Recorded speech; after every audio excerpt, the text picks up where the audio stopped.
Bueno, acá en Palsur vamos a conversar con una persona muy interesante. Él es un analista político, conocido, reconocido, perfil hispanista.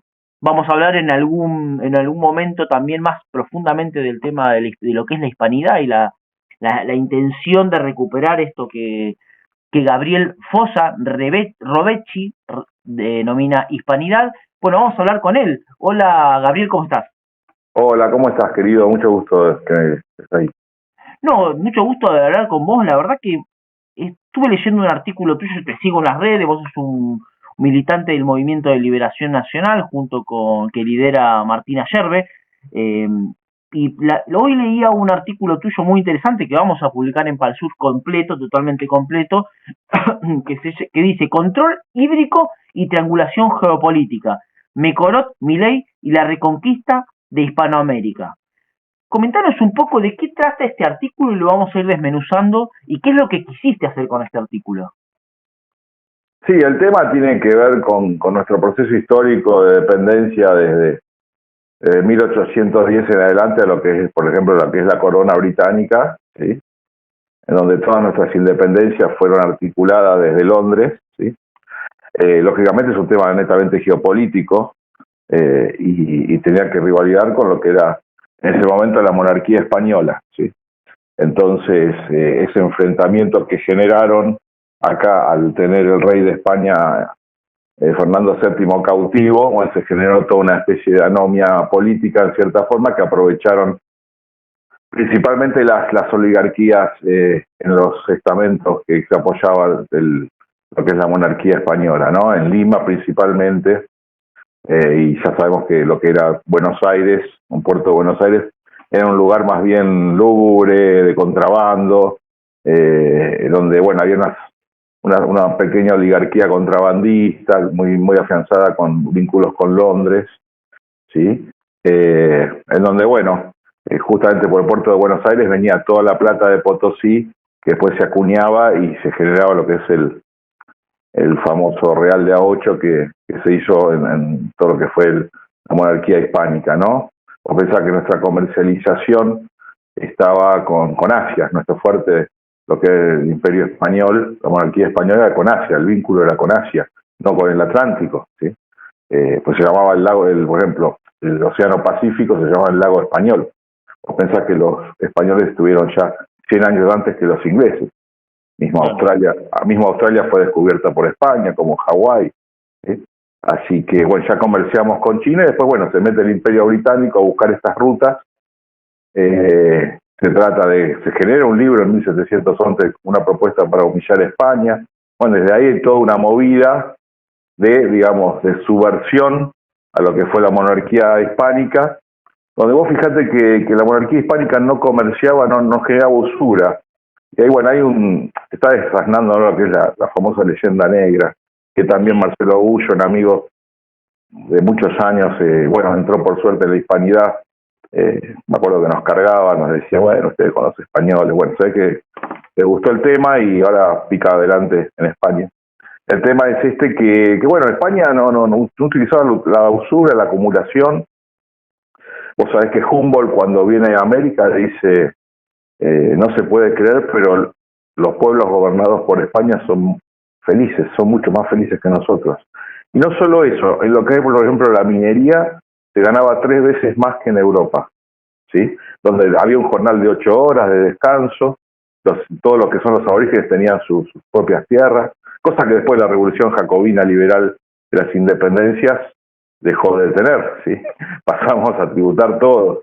Así que bueno, hay todo un tema de la hispanidad que hay un revisionismo y que no tenía nada que ver con la enajenación de, como se dice, del oro. Por ejemplo, bueno, vamos a desmitificar un poquito el tema del oro. Lo que se usó el oro que se extraía, ¿sí?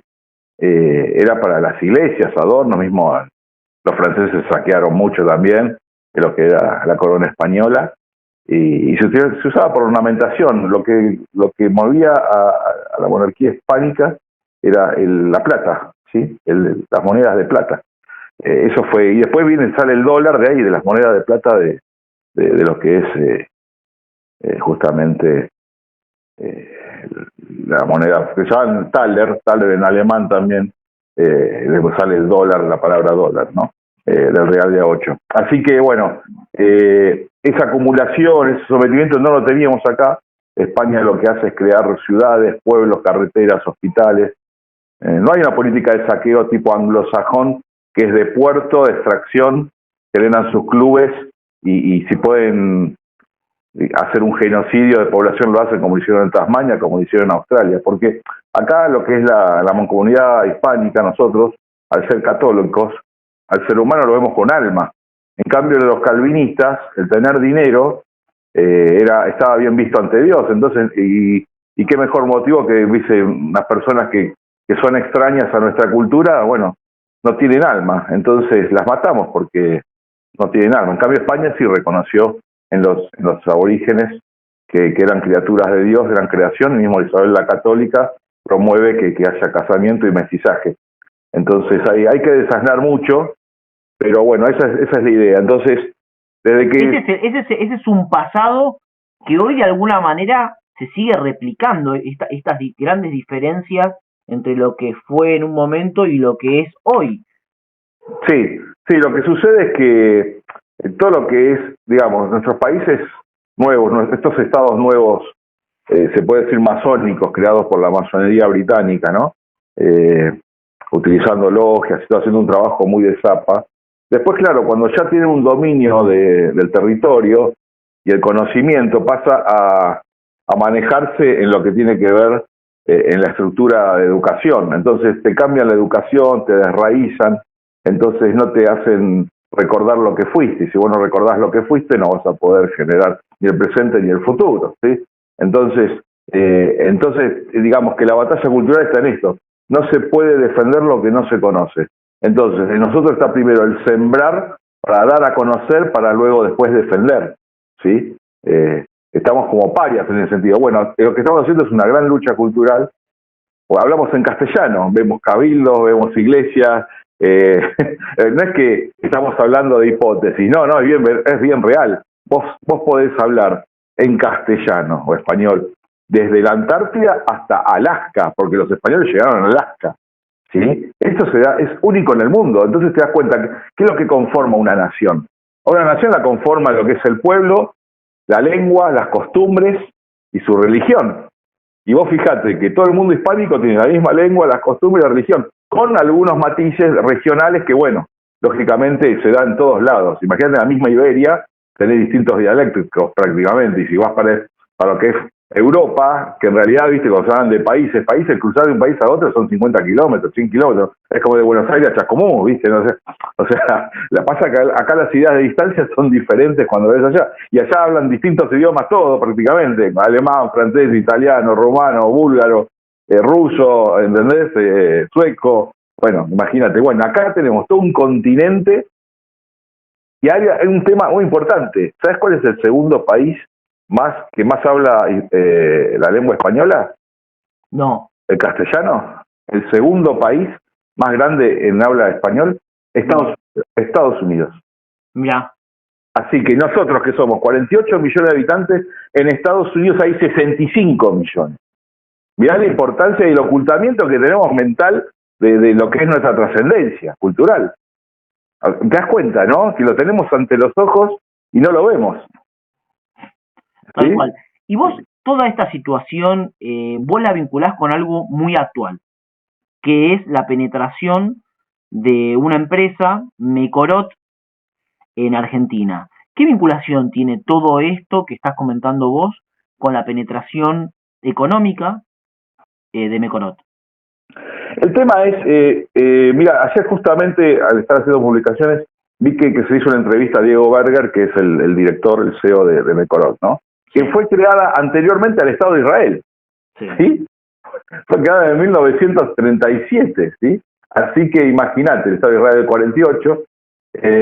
Bueno, a lo que voy, acá lo que realmente se trata no es un tema de propiedad, porque él niega que van a ser propietarios de AISA, o como de todas las provincias que hizo el contrato con Guado de Pedro, ¿sí? Que son como 14 provincias, ¿sí? Toda la parte de los Andes, más, bueno, acá también con Buenos Aires, que se va a hacer con AISA.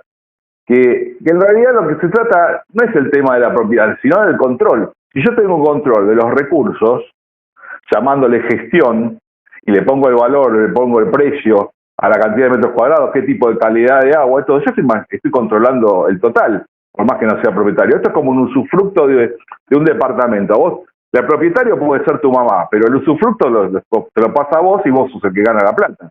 Entonces yo no soy propietario, pero a la vez puedo ganar muchísimo dinero igual, haciéndome de los recursos, pero sin ser propietario. ¿Entendés cómo es el juego?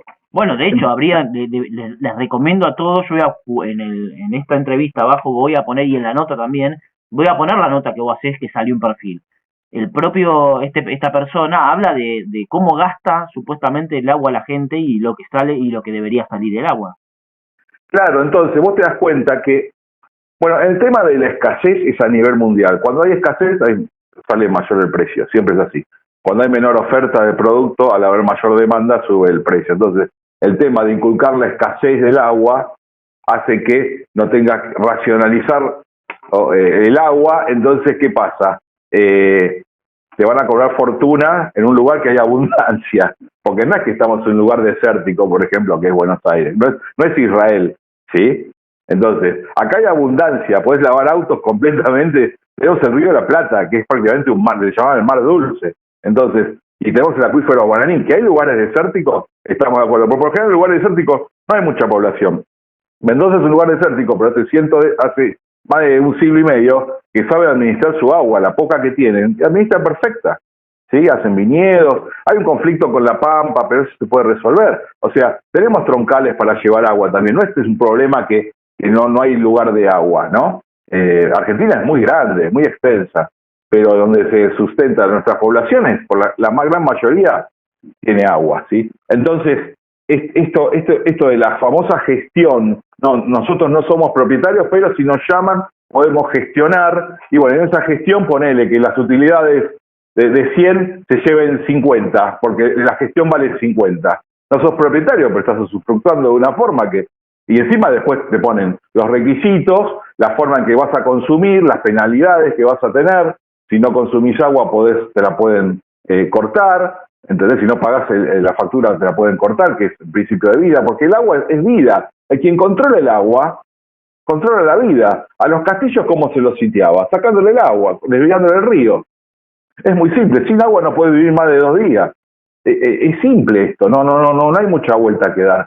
Entonces, se están apropiando, ¿sí?, de la riqueza y de la vida de un pueblo, que en este caso es Argentina.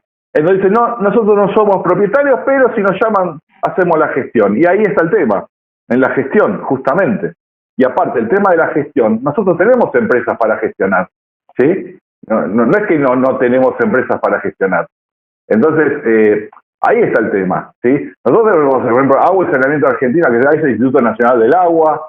Tenemos ERAS, que es el Instituto Regulador de Agua y Saneamiento. El Ente Nacional de Obras Hídricas y Saneamiento en OSA. Tenemos Agencia de Planificación, APLA, Autoridad de Agua, Instituto Argentino de Recursos Hídricos. O sea, no necesitamos de Mecorot nosotros. Absolutamente no necesitamos de Mecorot.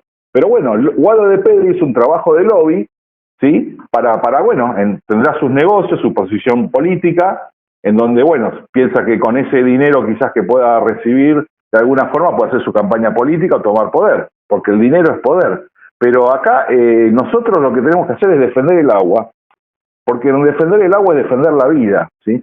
Y segundo, lo que es Buenos Aires tiene más de 16 millones de habitantes. Es todo Paraguay, todo Bolivia, y Uruguay, o sea, en población, imagínate, no podemos permitir que una empresa se apropie de la gestión, por ende, de los recursos y decir cómo lo tenemos que consumir en un lugar que hay abundancia. No sé si se entiende el tema. Y encima que nosotros tenemos a la gente. Entonces acá se trata de control. Yo escribí recién una nota de que los argentinos estamos con un chaleco de fuerza, ¿sí? Ese chaleco de fuerza es que nosotros no podemos hacer nada. Tenemos el CAREM, por ejemplo, que es de energía atómica, hace 30 años creado, no lo podemos utilizar. Más, la patente se la dieron a Estados Unidos. Entonces ahí te das cuenta ni hablar las patentes que se han robado en este último año. Recordemos de que le entraron, no sé, unos hackers supuestamente y robaron patentes también. Exactamente, ¿no? Entonces, a lo que voy es, como digo, los argentinos estamos con un chaleco de fuerza que no podemos contar nuestros recursos, no podemos explotar nuestro petróleo, el gas, donde el precio encima lo ponen internacional. No es que nosotros tenemos el gas, el petróleo lo tenemos que pagar encima mucho más caro. ¿Sabes cuánto está el litro de nafta en Irán? El litro, No. 3 centavos de dólar. Pues son productores. Son productores y nosotros tenemos petróleo también. Entonces, a lo que voy, ¿por qué tenemos que pagar $1.50 prácticamente el valor de la nafta, el litro? Bueno, y así todo, el gas, estamos pagando 10 veces más caro el gas. O sea, ¿entendés lo que te quiero decir? Entonces es un tema de control, de disminuir la industrialización, someternos y llevarnos a lo que es materia prima y servicios. ¿Sí? También eso lo dijo Macri en su época, Gabriela Michetti dice exactamente, el modelo de Macri es la India, materia primas y servicios. Bueno, a eso nos están llevando, a materia primas y servicios. De eso se trata. Entonces, controlan el agua, controlan las empresas. Bueno, necesito erradicar una empresa. Bueno, necesito que tenga agua. Bueno, anda a ponerla acá porque acá vamos a tener agua y la vas a pagar tanto. Entonces, te manejan el precio y el costo de los productos que vos vas a vender, ¿sí?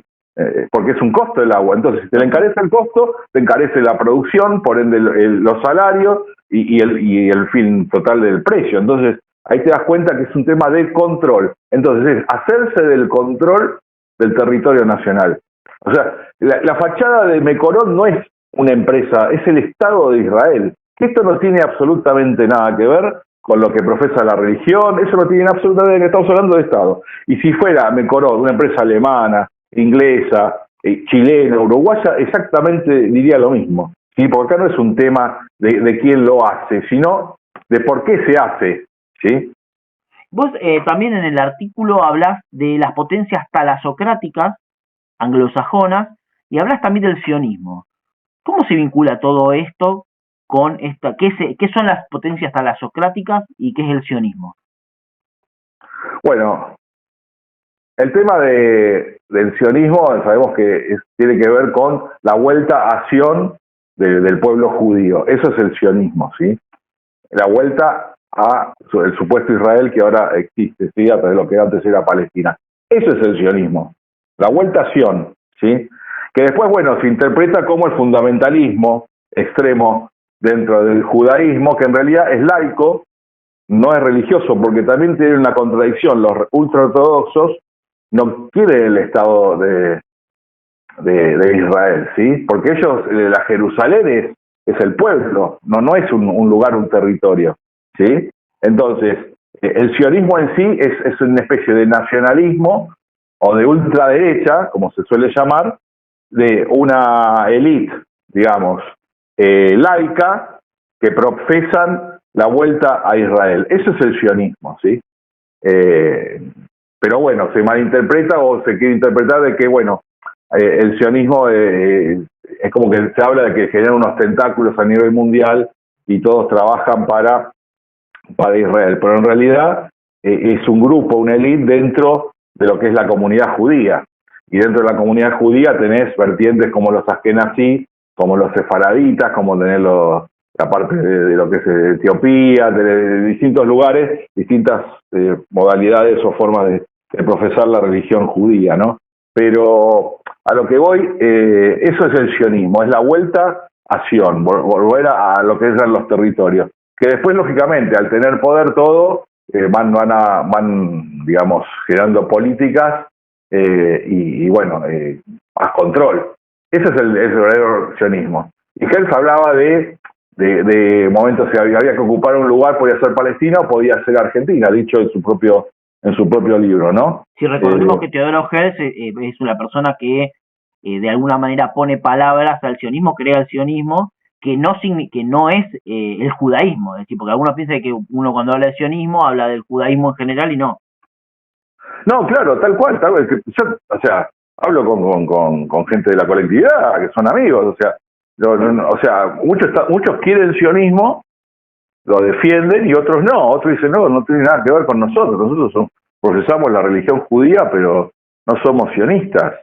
Y mismo en Israel tienen un gran problema con eso. Entonces, es una interna dentro del judaísmo, ¿no? Esa es la realidad. Después el tema talasocrático es un tema del control naval, ¿viste? De las rutas marítimas y el comercio, ¿sí? Vos fijate que al dinero le dicen el dinero líquido, el flow. Entonces, tiene que ver con eso, un poco también digamos, hasta lo que tiene que ver a nivel geopolítico del dominio del dinero después de lo que fue el imperio, la monarquía española, ¿no? Cuando ya Londres toma fuerza y se genera el imperio británico, ¿no? De que dicho sea de paso, la famosa revolución industrial no fue tal como te enseñan Harper Dongui o Hofbaum, ¿no? Nada que ver.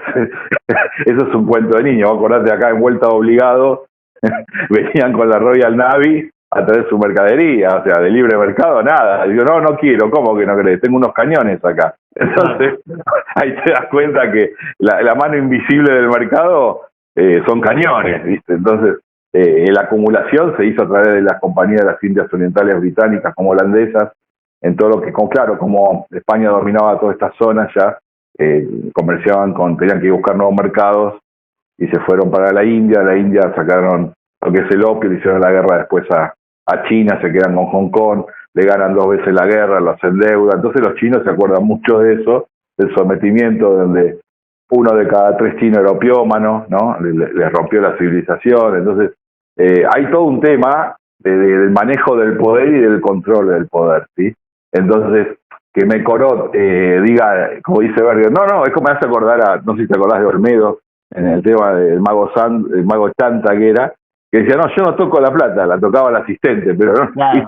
es más o menos lo mismo, no, nosotros no somos propietarios, pero bueno, manejan el control del agua, que es lo mismo. Claro. Y si vos querés hacer un pozo en tu casa, dice, ¿cómo? ¿No estás pagando el agua? ¿Qué pasa acá? Entonces van a tener derecho a inspeccionar tu casa de dónde puedes sacar el agua. O sea, hasta se van a hacer dueños de si vos tenés un pozo hecho para extraer de agua con una bomba, dice, no, vas a tener que pagar. O sea, no son dueños, pero la gestión hace que sea dueño.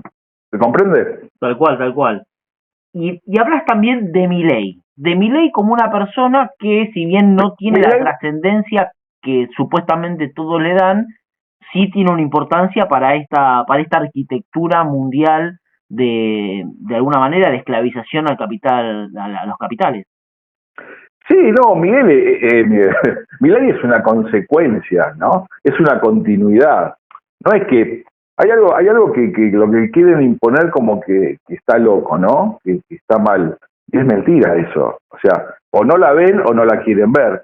Porque si vos revisás lo que es la campaña anterior a él ser presidente, cuando él hablaba a nivel de economía, decía muy bien las cosas. Había planteamientos que uno estudió también economía, macroeconomía, y realmente hablaba muy bien, cuando decía que Caputo se hizo perder 15.000 millones de dólares, hablaba del Banco Central, había un montón de cosas que son premisas muy válidas y que después, él por ese momento para él era verdad, y ahora cuando llega al gobierno hace todo lo contrario. Entonces, no es que hay una falta de conocimiento o de locura, porque como se dice, el loco o sea, si vos estás loco te puedes equivocar en contra y a favor. Pero si vos te equivocas siempre en contra, es porque en realidad no estás loco, estás obrando de una forma a intereses que estás llevando a cabo. Entonces, claro, porque según la ley de los grandes números, si es una verdadera equivocación, claro, todo tiende a cero, porque te equivocás para un lado y te equivocás para el otro. Exactamente. Entonces, cuando te equivocás, no es que te equivocás siempre a favor, ¿viste? Siempre me da la cuenta a favor. No, si estás loco te puede dar en contra también. Entonces, eso de quererlo poner a Milei como alguien que no está bien de la cabeza, yo creo que literalmente para mi forma de proceder, es, ¿qué se llama? Psicópata, ¿no? O un psicópata, por lo general, las emociones, no tienen emoción, no tiene empatía. El psicópata no tiene empatía. Por lo general, la mayoría de los presidentes no son psicópatas, porque es una manifestación psicológica en donde no se hacen carne las emociones, ¿sí? Porque son como robots, ejecutan y listo, ¿no? Las emociones lo traspasan. Entonces vos decís, ¿cómo esta gente nunca se muere? Porque, claro, no le mueve la fibra, ¿sí? Entonces, lo que uno analiza es ello, se equivocan en el diagnóstico de que Milei está loco. No, Milei es un psicópata que no tiene empatía y hace y dice y cumple lo que le ordenan hacer. Eso está clarísimo, ¿sí? Claro, claro, no, y tampoco es un genio. No, él obedece órdenes, él pone a Caputo, el tema esconde, él sabe perfectamente que se sigue generando deuda, que las del IBI siguen abajo de la alfombra, hay una inflación en dólares, Argentina está 3 veces más cara a comer que en Europa, ¿sí? Entonces te das cuenta que en pesos no hay inflación, pero sí en dólares en los productos. Vos salís a comer afuera y gastás mínimamente entre 40.000 y 50.000 pesos. Sí, si querés comer más o menos normal, bien con una bebida, un postre, tú estás gastando 50 euros o 50 dólares cuando en Europa por 20 dólares comes muy bien, ¿sí? Y ni hablar de lo que es el agua, lo que es un yogur, por ejemplo, un yogur en Argentina, lo que vale en Argentina, compras 4 en Francia. Entonces, ahí te das cuenta del tema de que en realidad la inflación se traslada a lo que es los dólares, ¿no? El encarecimiento en dólares. Vos tomás un café, vale 7.000 pesos, 6.000 pesos, depende en dónde. Tomás un tostado, un café con un tostado vale 15 dólares, ¿sí? Y en Europa vale 8 dólares, 7 dólares. Entonces, 7 euros. Pero es así, no hay vuelta que dar. Y eso lo sabe perfectamente. Pero, ¿qué sucede? El 90% de la gente no tiene idea de economía, no tiene idea de macroeconomía, no tiene idea de dónde sale la plata, cómo se crea la plata, cómo funcionan los bancos, no tienen idea de nada. Y te podría decir que muchos universitarios tampoco lo saben. No, y capaz que incluso hasta los mismos profesores universitarios se olvidaron lo que en algún momento aprendieron o no saben aplicarlo en el análisis de la política actual que los rodea. Sí, en realidad yo creo que lo que se perdió es el sentido común. Ya desde la Universidad de Buenos Aires, bueno, la Universidad de Ciencias Sociales, en Ciencias Políticas, que los catedráticos, por el tema del lenguaje inclusivo, empiecen a utilizar la X, la E, todes, todas, todos, ya te demuestra el disciplinamiento del salario, cómo funciona, ¿no? Porque una persona que viene con 20 años de cátedra, vos no podés dejar que en tu cátedra se imponga una ideología, porque no deja de ser una ideología, ni siquiera tiene una praxis cultural. El idioma es una praxis cultural continua que va variando de acuerdo al tiempo, pero no por imposición, ¿sí? Entonces, ahí te das cuenta del sometimiento del salario, ¿no? De la esclavitud del salario, de no perder el trabajo. Entonces aceptan, lógicamente, aceptan lo que tienen que aceptar por no perder el trabajo y tener que pagar, digamos, el alquiler de su casa o de su auto, digamos, el colegio de sus chicos. Entonces, prima más eso sobre lo que es la racionalidad y la dignidad, porque de eso se trata, de tener dignidad. Entonces, la dignidad se ha perdido y por ende también se ha perdido lo que es el sentido común, ¿sí? El sentido común es lo que brilla por ausencia en nuestra sociedad y lo hemos notado en lo que fue la pandemia, ¿no? ¿Vos ves alguna salida a esta situación? ¿Cuál crees vos que puede llegar a ser la solución o por lo menos un camino hacia esa solución?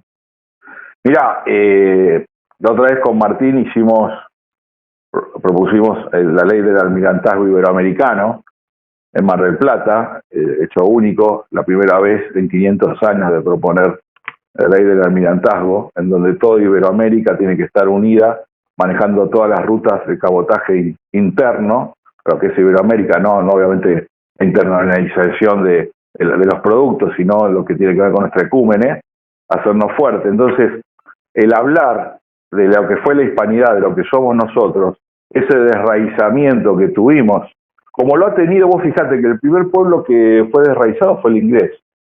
O sea, estos ingleses que son calvinistas, protestantes calvinistas, en realidad al principio eran todos católicos, hubo una persecución desde la época de Enrique VIII, lo que fue con también Tomás Cromwell, y más adelante después la reina Isabel, y después se sucedió la hermana María I, que después volvió un poco al catolicismo, pero después la sacaron. Bueno, se han matado cientos de miles de personas para implantar lo que es la religión anglicana, ¿no? Entonces, ahí vemos que el primer pueblo desraizado fue el inglés, para después llevar a lo que fue, ¿no? Un imperio de saqueo, de espurio, de esclavización, porque claro, vos le cambiaste el chip, le cambiaste la forma de pensar, entonces ven un ser humano y dice, este no tiene alma, lo mato, listo, lo puedo explotar, puedo hacer que la esclavitud, puedo hacer lo que quiera, claro, porque no es más católico, no piensa más en el bien común, no piensa en el alma, no piensa en la vida más allá de lo que era la transformación.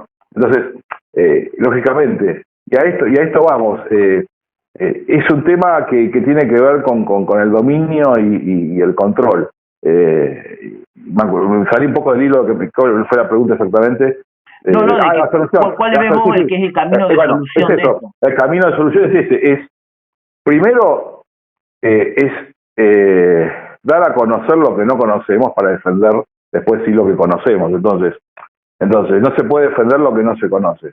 Entonces lo que estamos planteando primero es una lucha cultural. Si vos no sembrás, no hay forma de recoger la cosecha. Entonces, ante yo le llamo esta tierra baldía, pasada por digamos, llevada a un estado de falta de nutrientes, tenemos que empezar a volver a generar esos nutrientes para que pueda volver a brotar, digamos, el fruto. Entonces, tenemos que sembrar lo que es, por ejemplo, el modelo argentino para el proyecto nacional, que es volver a la Argentina a la industrialización, a generar lo que es el valor agregado a través ¿de qué? De una musculatura productiva que lo abastezca al Estado Nacional. Porque las empresas del Estado, lo que generarían, por ejemplo, que fue Somisa, YPF, ¿sí? Fabricaciones militares, agua y energía, bueno, todo ese andamiaje, toda esa musculatura productiva hace que después las pymes puedan empezar a trabajar con costos bajos para generar justamente una dinámica, un círculo virtuoso de producción, de valor agregado, en donde, bueno, al tener un costo bajo de electricidad, buenas carreteras, buenos servicios de ferrocarriles, se abarata el costo de lo que es la logística, entonces se empieza a dinamizar todo, los pueblos, digamos, la migración hacia otro lado, la población se va poblando, va dejando de estar villas miserias, la gente va construyendo sus casas. Bueno, necesitamos volver a eso, porque es la única alternativa, porque del otro lado te dicen, no, China produce todo, entonces, ¿con qué pagamos? Y con materia prima, porque no tenemos valor agregado. Entonces volvemos a la época de los ingleses, de la época de la oligarquía, en donde vivía bien un 5% de los habitantes y el 95% viviendo en conventillos, en ranchos, ¿sí? Entonces, quieren llevar a un preperonismo. Bueno, nosotros tenemos que decir, bueno, tenemos que volver a industrializar, tenemos que terminar con la idea de la cámpora o el kirchnerismo que dice, no, tenemos nuestras relaciones con China, tenemos que abastecer de materia prima, tienen todo nuestros Andes para ustedes, el petróleo, pueden la soja. Entonces, seguimos con la parte primaria y tenemos que traer trenes chinos cuando lo hacíamos nosotros, los rieles lo hacemos nosotros. Bueno, tenemos que volver a generar esa cultura del trabajo, esa cultura de volver a crear nosotros nuestros propios productos, ¿sí?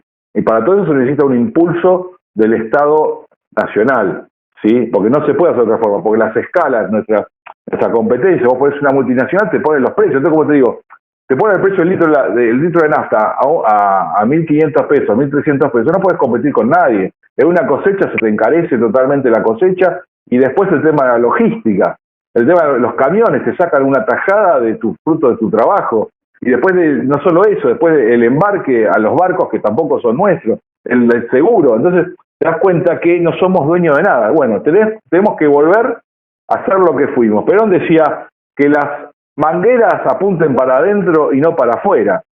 Entonces Argentina es un derroche de cientos de miles de millones de dólares que no pasan por el Estado argentino, se van para afuera. La auditoría es de las empresas, te dicen cuánto sacaron, ¿sí?